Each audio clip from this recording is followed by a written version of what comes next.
Il existe une idée qui peut complètement transformer la manière dont vous regardez Jésus, et peut-être même la façon dont vous vous regardez vous-même. Pendant des siècles, nous avons appris à le voir comme une figure lointaine, presque inaccessible, quelqu'un de trop parfait pour que ses paroles touchent réellement nos douleurs humaines. Mais si cela n'avait jamais été vrai, et si, derrière cette image presque intouchable, se cachait un message profondément humain, un message qui révèle quelque chose de puissant à l'intérieur de vous.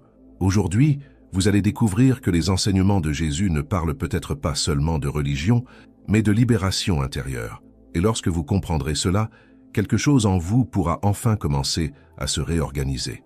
Il arrive parfois dans la vie que nous regardions la figure de Jésus en ressentant comme une immense distance entre lui et nous, comme s'il était si élevé, si divin, que ses paroles flottaient au-dessus de la réalité de nos douleurs quotidiennes, comme si ce qu'il a enseigné était beau, inspirant même, mais trop éloigné pour être vécu par des personnes ordinaires, avec leurs peurs, leurs failles et leurs conflits intérieurs. Mais peut-être que ce sentiment de distance n'est rien d'autre qu'une interprétation construite au fil du temps. Peut-être que l'image que nous avons créée de Jésus, presque parfaite, presque intouchable, a fini par cacher quelque chose de beaucoup plus profond et de beaucoup plus proche de nous. Le psychologue Carl Jung voyait Jésus d'une manière différente de la plupart des gens. Pour Jung, Jésus n'était pas seulement une figure religieuse ou un personnage de l'histoire spirituelle de l'humanité.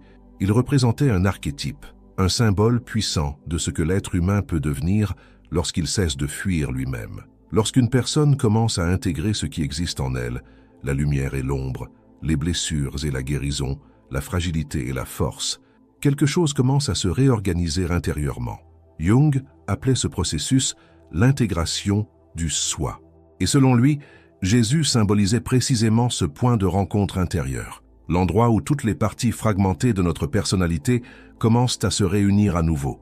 C'est pourquoi, lorsque nous regardons les enseignements de Jésus sous cette perspective, quelque chose change. Ces paroles cessent d'être seulement des règles morales extérieures et se révèlent comme des clés psychologiques, des clés capables d'ouvrir des portes intérieures qui restent parfois verrouillées pendant des années. Car au fond, beaucoup des messages de Jésus ont toujours parlé de liberté. Liberté face à la culpabilité que nous portons silencieusement. Liberté face à la peur de ne pas être suffisant. Liberté face au besoin constant d'approbation. Liberté face au jugement, celui que nous recevons, comme celui que nous dirigeons vers les autres. Si vous êtes arrivé jusqu'ici, ce n'est peut-être pas un hasard. Peut-être qu'il existe déjà en vous quelque chose qui a compris que la spiritualité et la psychologie ne sont pas des chemins opposés. En réalité, ce sont deux manières différentes de parler de la même quête. La quête de devenir entier, la quête de revenir à l'intérieur de soi. Jung pensait que les symboles religieux étaient des cartes de la psyché humaine, des cartes qui indiquent des chemins intérieurs de transformation. Et dans cette carte, la figure de Jésus occupe une place très particulière. Il représente le centre, le point où toutes les parties perdues de nous-mêmes peuvent enfin se retrouver. Cela ne signifie pas une adoration aveugle ni une idéalisation inaccessible. Cela signifie reconnaissance. Cela signifie regarder cette figure et comprendre qu'elle reflète quelque chose qui existe aussi en nous, une possibilité d'intégration, de maturité émotionnelle et de conscience. Le voyage que nous allons entreprendre maintenant n'est pas un cours de religion. C'est plutôt une conversation profonde, une sorte de dialogue entre la spiritualité et la psychologie de l'âme. Chaque enseignement que nous allons explorer ici n'a pas besoin d'être compris comme un ordre ou une règle rigide. Pensez-y plutôt comme à des miroirs qui révèlent des parties de vous qui ont peut-être été ignorées pendant longtemps. Car la véritable transformation ne se produit pas lorsque nous suivons simplement des normes extérieures. Elle commence lorsque nous nous éveillons à des vérités intérieures, lorsque nous cessons de chercher le salut uniquement à l'extérieur de nous, et que nous commençons à percevoir que beaucoup de réponses ont toujours été en nous. Jésus semblait le savoir. Jung l'a compris avec une grande clarté. Et peut-être est-ce maintenant votre moment d'expérimenter cette découverte à votre tour. Au fil de cette réflexion, vous découvrirez certaines leçons profondes qui peuvent transformer la manière dont vous vivez, ressentez et vous reliez à vous-même et au monde. Non pas comme des dogmes religieux, mais comme des ponts qui vous ramènent vers quelque chose d'essentiel à l'intérieur de vous, vers un lieu qui a toujours été le vôtre, mais qui a peut-être été oublié en chemin. Et parfois, lorsque nous nous approchons de certaines vérités, quelque chose en nous se met à résister. Cela arrive parce que les vérités les plus profondes provoquent souvent un léger inconfort avant d'apporter la libération. Mais c'est précisément dans cet inconfort que commence la transformation. C'est là que surgit l'opportunité de cesser de porter le poids, d'essayer d'être quelqu'un que vous n'avez jamais été, et de commencer à vivre avec plus de légèreté, en étant simplement qui vous êtes vraiment. Prenez un instant pour respirer profondément.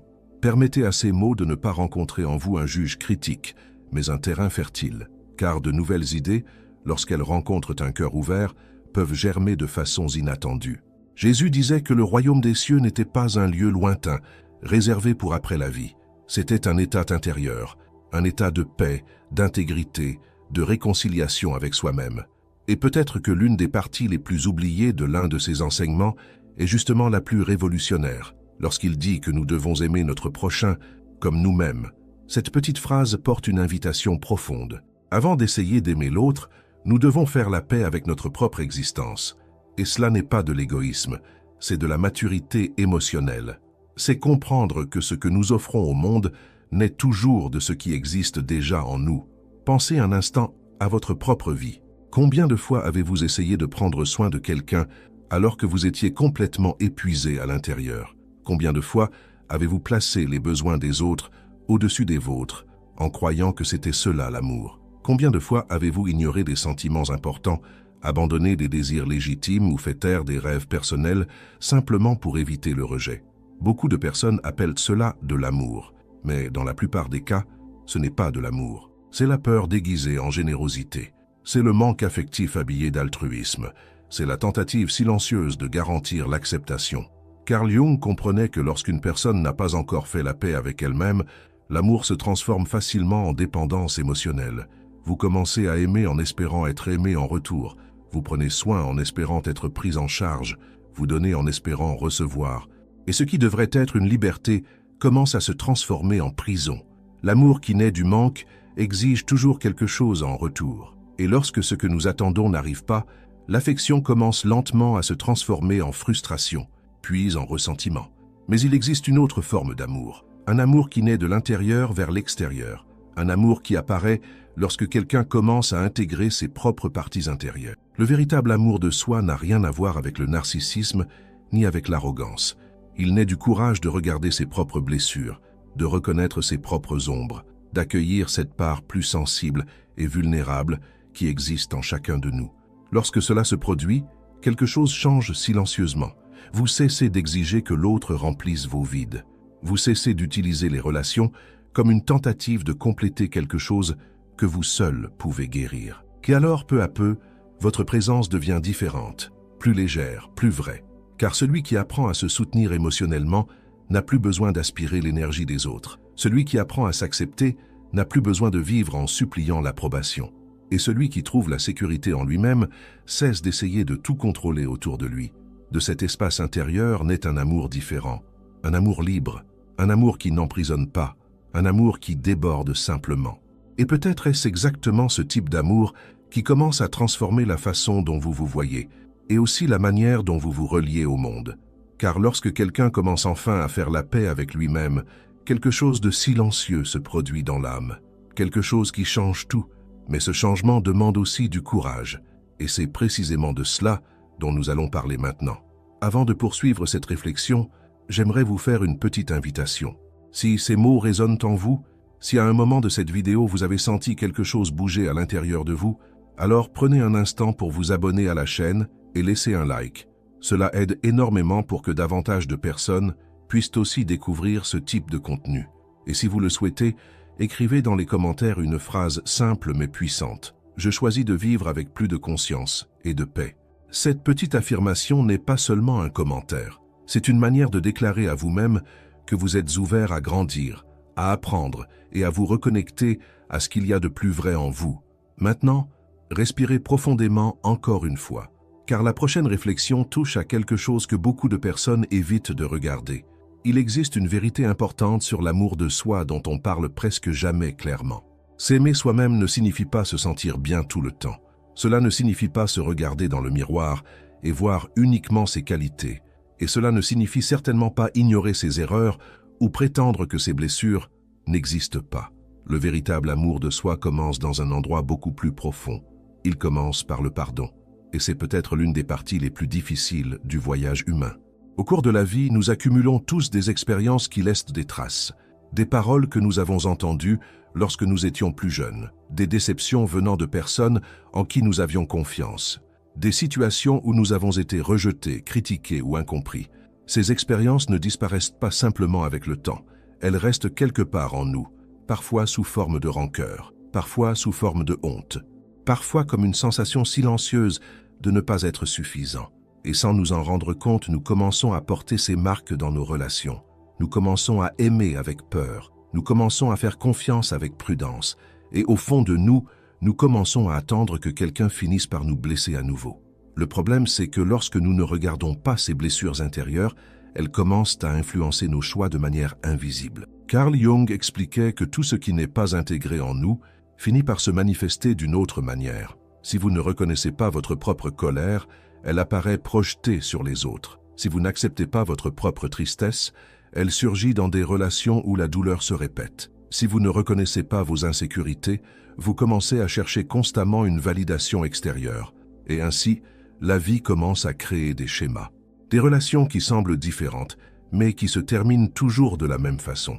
Des situations qui semblent nouvelles, mais qui réveillent des émotions très anciennes. Jusqu'au moment où quelque chose en vous commence à se demander « Pourquoi cela continue-t-il à m'arriver ?» La réponse, bien souvent, ne se trouve pas dans le monde extérieur, elle se trouve à l'intérieur, car la véritable transformation commence lorsque nous avons le courage de regarder ce que nous portons. Dans ce sens, le pardon n'est pas un geste que nous faisons seulement pour quelqu'un d'autre. En réalité, le pardon est une forme de libération intérieure. Tant que vous gardez de la rancœur, l'histoire continue de vivre en vous. Tant que la blessure reste active, cette situation continue d'occuper de l'espace dans votre esprit. C'est comme si un fil invisible vous maintenait encore attaché au passé. Et souvent, la personne qui a causé cette douleur a déjà continué sa vie. Mais en vous, ce souvenir continue de battre. Pardonner ne signifie pas dire que ce qui s'est passé était juste. Cela ne signifie pas oublier. Cela ne signifie pas accepter que quelqu'un vous fasse du mal à nouveau. Pardonner signifie quelque chose de beaucoup plus puissant. Cela signifie décider que cette douleur ne contrôlera plus votre vie. Cela signifie couper le lien invisible qui vous attache à une expérience passée. Cela signifie choisir la liberté émotionnelle. Mais il y a ici un détail que beaucoup de personnes ignorent. Il existe un type de pardon qui est souvent encore plus difficile que pardonner aux autres. Se pardonner à soi-même. Combien de fois êtes-vous revenu mentalement à une ancienne décision en pensant « j'aurais dû agir autrement ». Combien de fois vous êtes-vous blâmé d'avoir fait confiance à quelqu'un qui vous a finalement déçu? Combien de fois vous êtes-vous critiqué de ne pas avoir compris plus tôt? Il est très courant que les personnes soient beaucoup plus dures avec elles-mêmes qu'avec n'importe qui d'autre. Elles portent un critique intérieur constant, une voix silencieuse qui répète des phrases comme « tu aurais dû être plus fort »,« tu aurais dû être plus intelligent »,« tu aurais dû comprendre avant ». Mais il existe une vérité importante ici. Vous avez pris des décisions avec la conscience que vous aviez à ce moment-là. Vous avez fait des choix avec le niveau de maturité émotionnelle que vous possédiez à cette étape de votre vie. Et il est facile de juger le passé lorsque nous le regardons avec la connaissance du présent. Mais à ce moment-là, vous faisiez simplement de votre mieux. Reconnaître cela ne signifie pas fuir la responsabilité. Cela signifie reconnaître votre humanité. Se tromper fait partie de l'expérience d'apprendre à vivre. Et lorsqu'une personne commence à regarder sa propre histoire avec plus de compassion, quelque chose commence à changer intérieurement. La culpabilité commence à perdre de sa force. La rigidité intérieure commence à se dissoudre. Et un espace s'ouvre pour quelque chose de nouveau. Car une personne qui apprend à se pardonner devient beaucoup plus capable de grandir. L'autocompassion n'affaiblit pas, elle renforce. Elle vous permet de regarder vos erreurs sans avoir besoin de détruire votre propre identité. Elle permet d'apprendre sans porter la honte. Elle permet d'avancer sans rester prisonnier du passé. Et lorsque le pardon commence à se produire en vous, quelque chose de curieux se produit aussi dans vos relations. Vous cessez d'exiger la perfection des autres. Vous commencez à percevoir que chacun est en train de faire face à ses propres batailles intérieures. Que chaque personne porte des histoires, des peurs et des blessures que vous n'imaginez même pas. Et cette perception ouvre un espace pour quelque chose de très puissant, la compréhension. La compréhension transforme la manière dont nous voyons le monde. Elle réduit l'impulsion de juger Et c'est ici que nous arrivons à une autre réflexion importante. Juguler les autres est souvent une manière de fuir nous-mêmes. Chaque fois que nous voyons chez quelqu'un quelque chose qui nous dérange profondément, il y a une chance que cela touche une partie non résolue en nous. Peut-être quelque chose que nous avons réprimé, peut-être quelque chose que nous avons nié, peut-être quelque chose que nous n'avons pas encore eu le courage d'intégrer. Carl Jung appelait cela la projection. C'est lorsque nous voyons chez l'autre quelque chose qui, d'une certaine manière, existe aussi en nous. C'est pour cela que certaines critiques que nous faisons aux autres sont si intenses. Elles ne parlent pas seulement de l'autre personne, elles parlent aussi de nous. Lorsque quelqu'un comprend cela, quelque chose commence à changer. Le jugement laisse place à la curiosité.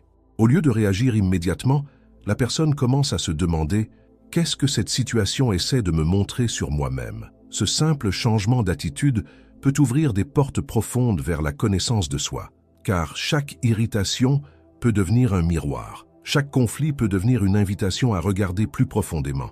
Et peu à peu, la vie cesse d'être simplement une succession de réactions automatiques. Elle devient un chemin de conscience. Mais il existe une partie encore plus délicate dans ce voyage intérieur, une partie avec laquelle beaucoup de personnes ont perdu le contact au fil des années. Cette part de nous qui existait avant les masques sociaux, avant les attentes extérieures, avant les déceptions accumulées, l'enfant intérieur. Et c'est justement de cette partie oubliée de nous que nous allons parler maintenant. Il existe quelque chose à l'intérieur de chaque être humain qui reste vivant, même après de nombreuses années d'expérience, de responsabilités et de défis. Une partie silencieuse qui continue d'exister, même si elle est souvent oubliée. Cette partie est ce que beaucoup appellent l'enfant intérieur. Lorsque Jésus disait qu'il fallait devenir comme un enfant pour entrer dans le royaume des cieux, il ne parlait pas d'immaturité ni de naïveté face à la vie. Il pointait vers quelque chose de beaucoup plus profond. Il parlait de retrouver une manière d'être présent que la plupart des gens perdent en chemin. L'enfant véritable vit avec authenticité. Il ressent ce qu'il ressent et l'exprime sans masque. Il s'émerveille des petites choses. Il observe le monde avec curiosité. Il se donne au moment présent sans passer son temps à calculer les résultats ou à essayer de tout contrôler. Avec les années, pourtant, beaucoup de personnes perdent ce contact intérieur. La vie adulte apporte des responsabilités, des exigences, des attentes sociales. Peu à peu, nous apprenons que certaines émotions doivent être cachées, que certains désirs ne sont pas bien vus, que certaines parties de nous doivent être réduites au silence pour que nous puissions être acceptés. Et ainsi, nous commençons à construire des couches de comportement, des couches de protection, des couches d'adaptation. Ces couches nous aident à survivre dans le monde, mais elles finissent aussi par éloigner beaucoup de personnes de ce qu'il y a de plus vrai en elles. Carl Jung observait qu'une grande partie des conflits émotionnels de la vie adulte naît justement de cette déconnexion avec notre propre essence. Lorsqu'une personne s'éloigne trop de ce qu'elle est réellement, une sensation difficile à expliquer apparaît, une sorte de vide, une agitation constante, une impression que, même si tout semble fonctionner à l'extérieur, quelque chose d'important manque à l'intérieur. Beaucoup de personnes essaient de remplir ce vide par des conquêtes extérieures. Elles recherchent le succès, la reconnaissance, la stabilité, l'approbation. Mais même lorsque ces choses arrivent, cette sensation silencieuse peut continuer d'être là. Cela se produit parce que ce qui manque n'est pas quelque chose d'extérieur, c'est la reconnexion. L'enfant intérieur porte quelque chose d'extrêmement précieux. Il garde la mémoire de ce qui nous fait sentir vivants, ce qui éveille l'enthousiasme, ce qui nous relie à notre propre authenticité. Lorsque nous étions enfants, beaucoup de choses nous émerveillaient naturellement. Jouer, explorer, imaginer, créer, il existait une liberté émotionnelle beaucoup plus grande. Mais au fil de la vie, beaucoup de ces expressions spontanées ont été réprimées. Peut-être que quelqu'un a dit que cela n'était pas important. Peut-être qu'on vous a dit que cela ne menait à rien. Peut-être qu'on vous a dit que c'était une perte de temps. Et peu à peu, cette partie spontanée a été réduite au silence. Mais elle ne disparaît jamais complètement. Elle reste là. Parfois, elle se manifeste dans des moments inattendus.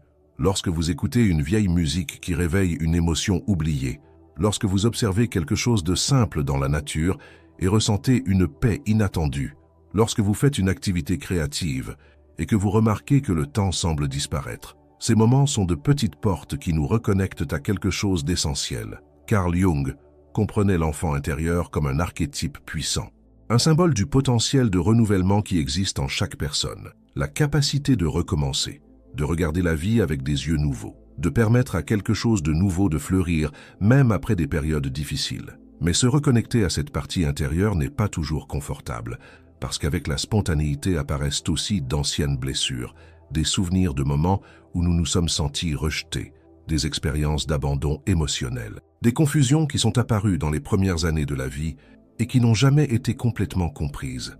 Ces blessures ne disparaissent pas simplement avec le temps. Souvent, elles restent cachées dans la structure émotionnelle d'une personne. Et lorsqu'une personne commence à regarder à l'intérieur d'elle-même avec plus d'honnêteté, ces souvenirs peuvent remonter à la surface. Cela ne signifie pas que quelque chose ne va pas. En réalité, cela signifie souvent que quelque chose commence à guérir. La véritable guérison se produit rarement en ignorant la douleur. Elle se produit lorsqu'il existe un espace pour reconnaître ce qui a été vécu. Lorsqu'une personne commence à regarder sa propre histoire avec plus de compréhension, quelque chose commence à se réorganiser intérieurement. L'enfant intérieur n'a pas besoin d'être réparé. Il a besoin d'être accueilli. Il a besoin d'être écouté. Il a besoin d'être reconnu. Et lorsque cela se produit, quelque chose de très beau commence à émerger. La capacité de s'émerveiller à nouveau. La capacité de ressentir de la joie dans les choses simples. La capacité de se connecter à ses propres émotions de manière plus honnête. Cette reconnexion ramène aussi quelque chose que beaucoup de personnes ont perdu, l'intuition. L'enfant intérieur possède une perception très sensible. Il ressent lorsque quelque chose ne va pas, même avant de pouvoir l'expliquer rationnellement. Il perçoit lorsqu'une situation est saine ou lorsqu'il existe quelque chose de dérangeant dans l'environnement. Au fil de la vie, beaucoup de personnes apprennent à ignorer cette perception. Elles apprennent à faire confiance uniquement à la logique. Elles apprennent à faire taire cette voix intérieure. Mais cette voix continue d'exister. Et lorsqu'une personne commence à se reconnecter à elle-même, cette sensibilité revient. Cette reconnexion ne signifie pas abandonner la maturité adulte. Elle signifie intégrer les deux parties. Elle signifie unir la sagesse de l'expérience avec l'authenticité de l'enfant intérieur. Lorsque cela se produit, la vie acquiert une qualité différente. Il y a plus de présence, plus de légèreté, plus de vérité. La personne continue d'avoir des responsabilités, des défis et des difficultés comme n'importe qui d'autre, mais elle commence à vivre avec une relation différente avec sa propre existence. Elle cesse de vivre simplement en réagissant au monde et commence à vivre à partir de ce qu'elle est réellement. Et c'est peut-être exactement ce que Jésus voulait montrer à travers beaucoup de ses attitudes. Il ne niait pas la douleur humaine. Il ne faisait pas semblant que la souffrance n'existait pas. Mais il démontrait aussi quelque chose d'extrêmement puissant, la capacité de traverser la douleur sans perdre son essence. C'est peut-être l'un des symboles les plus profonds de l'histoire de la crucifixion. Dans la vision psychologique de Carl Jung, la croix ne représente pas seulement un événement historique, elle représente un symbole profond de la confrontation avec sa propre ombre. L'ombre est tout ce que nous nions en nous-mêmes. Les peurs, les fragilités, les impulsions, les émotions difficiles. Chaque être humain possède une ombre. Et pendant longtemps, de nombreuses traditions ont appris aux gens à lutter contre ces parties intérieures. Mais Jung a proposé quelque chose de différent.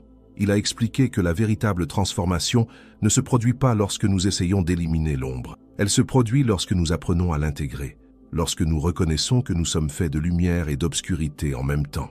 Jésus, dans cette perspective symbolique, représente quelqu'un qui traverse l'expérience humaine dans sa totalité.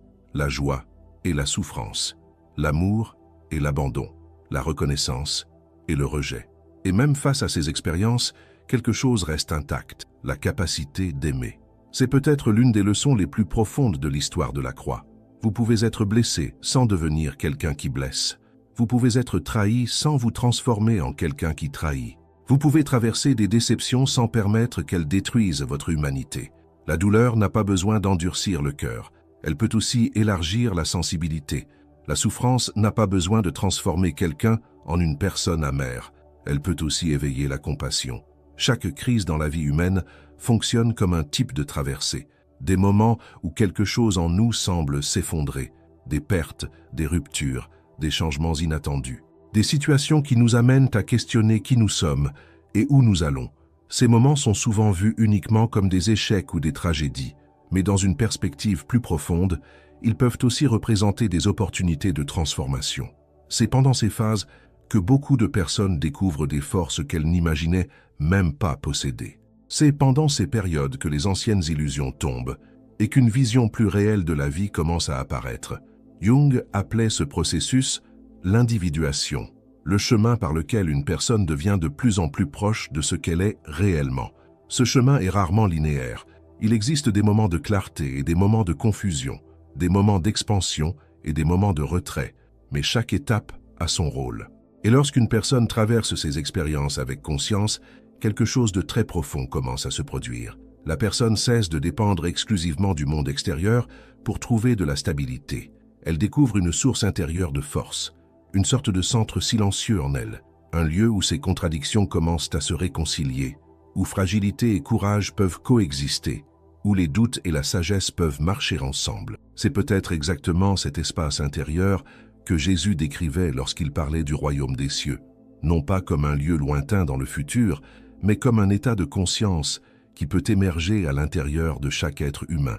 Et lorsqu'une personne commence à accéder à cet espace intérieur, une transformation silencieuse commence à se produire dans la manière dont elle se relie à la vie. Mais il existe encore une dimension de ce voyage que beaucoup de personnes ignorent. Une dimension qui implique la maturité émotionnelle, la maîtrise de soi et la conscience. Et c'est précisément sur cela que nous allons réfléchir maintenant. L'une des manières les plus claires de percevoir la maturité émotionnelle de quelqu'un se trouve dans la façon dont cette personne réagit aux conflits de la vie. Lorsque nous sommes encore très dominés par l'ego, nous ressentons presque automatiquement le besoin de nous défendre tout le temps. Nous voulons prouver que nous avons raison, justifier nos attitudes, convaincre les autres que notre vision est la bonne. Mais il existe un niveau de conscience où quelque chose commence à changer. La personne commence à percevoir que toutes les batailles n'ont pas besoin d'être livrées, que toutes les critiques ne nécessitent pas une réponse, que toutes les accusations n'exigent pas une défense. Dans les récits sur la vie de Jésus, il existe un moment très symbolique. Face à des accusations injustes, face à des personnes qui avaient déjà décidé de le condamner, il choisit le silence. Ce silence n'était pas de la faiblesse, ce n'était pas un abandon, c'était de la conscience. C'était comprendre qu'il existe des situations où essayer d'expliquer ne fait qu'alimenter davantage le conflit. Carl Jung interprétait cette attitude comme un signe d'intégration intérieure. Lorsqu'une personne sait profondément qui elle est, elle n'a plus besoin de prouver son identité en permanence. Elle n'a pas besoin de convaincre tout le monde autour d'elle. Elle n'a pas besoin de gagner chaque discussion. Une forme de tranquillité apparaît lorsque l'on cesse de dépendre de l'approbation extérieure pour soutenir ce que l'on est. Cela ne signifie pas accepter les injustices, ni vivre sans limite. Cela signifie choisir avec sagesse où placer son énergie. Combien de fois au cours de la vie passons-nous des heures, des jours ou même des années à essayer de prouver quelque chose à des personnes qui n'ont jamais vraiment eu l'intention de comprendre? Combien de fois nous sommes-nous épuisés émotionnellement dans des discussions qui n'ont produit aucune croissance? Le silence conscient est une forme de maturité. Il naît lorsque nous comprenons que certaines graines ne poussent que dans un sol fertile, et lorsque nous réalisons que tous les cœurs ne sont pas prêts à entendre certaines vérités. Avec le temps, celui qui apprend cette sagesse découvre quelque chose de profondément libérateur. Vous n'avez pas besoin de convaincre le monde de qui vous êtes. Votre vie parle d'elle-même. Vos attitudes révèlent vos valeurs, et votre paix intérieure devient plus importante que de gagner n'importe quelle discussion. Cette compréhension apparaît aussi dans un autre moment symbolique de la vie de Jésus, le désert. Avant de commencer sa mission, il a traversé une période de solitude, confronté à des tentations et à des questionnements intérieurs. Jung voyait dans cet épisode un archétype puissant du voyage humain. Nous traversons tous des déserts intérieurs à un moment ou à un autre de la vie, des périodes où les certitudes disparaissent, des phases où nous nous sentons seuls, confus ou sans direction, des moments où ce qui avait du sens auparavant cesse d'en avoir. Ces périodes peuvent sembler vides, mais elles sont souvent des espaces de transformation. C'est dans le silence de ces déserts que beaucoup de personnes entendent enfin leur propre voix.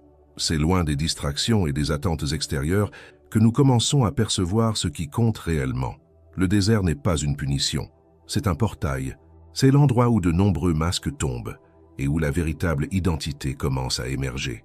Lorsqu'une personne traverse ce processus avec courage, quelque chose de nouveau naît. Une plus grande clarté sur qui elle est, une connexion plus profonde avec ses valeurs, une confiance intérieure qui dépend moins des circonstances extérieures. Et lorsque cette transformation se produit, la vie commence à être vécue différemment, non pas parce que les problèmes disparaissent, mais parce que la personne apprend à avancer avec plus de conscience.